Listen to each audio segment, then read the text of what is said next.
দেখো আকাশ তারায় ভরা, দেখো যাওয়ার পথের পাশে ছুটে হাওয়া পাগল পাড়া।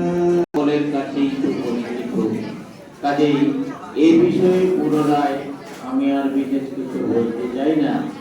যাই হোক, শিক্ষা সম্বন্ধে তার দু একটা কথা আমি বলবো, যারা ছাত্র ছাত্রীদের জীবনের পাশে কাজ করতে পারে। ডক্টর রাধাকৃষ্ণন সর্বোপরি তিনি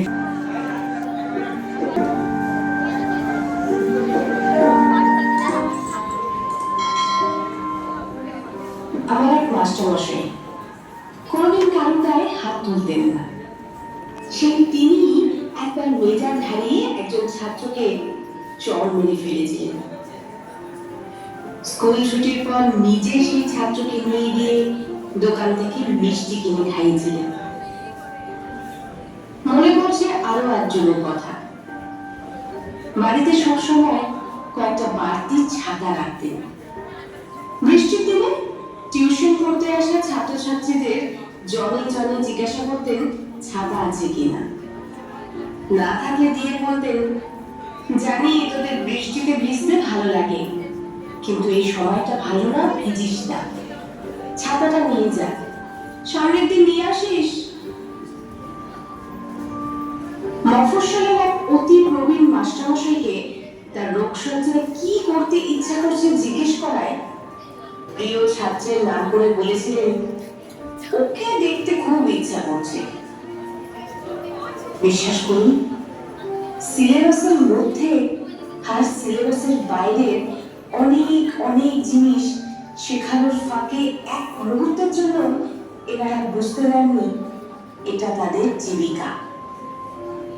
ছাত্রদের কাছে হেরে গিয়ে যে শিক্ষক আনন্দে কেঁদে ফেলেন, কিংবা ছাত্রকে শাস্তি দিয়ে যে শিক্ষক নিজেই কষ্ট পান, শিক্ষকতা শুধুই তার জীবিকা হতে পারে না।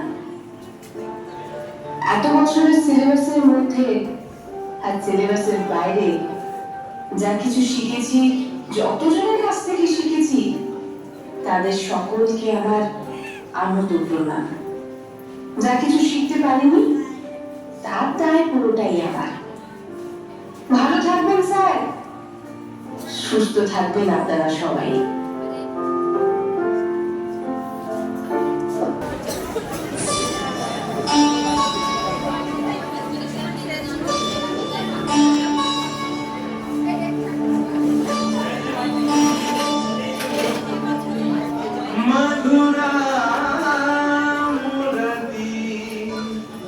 मनोहर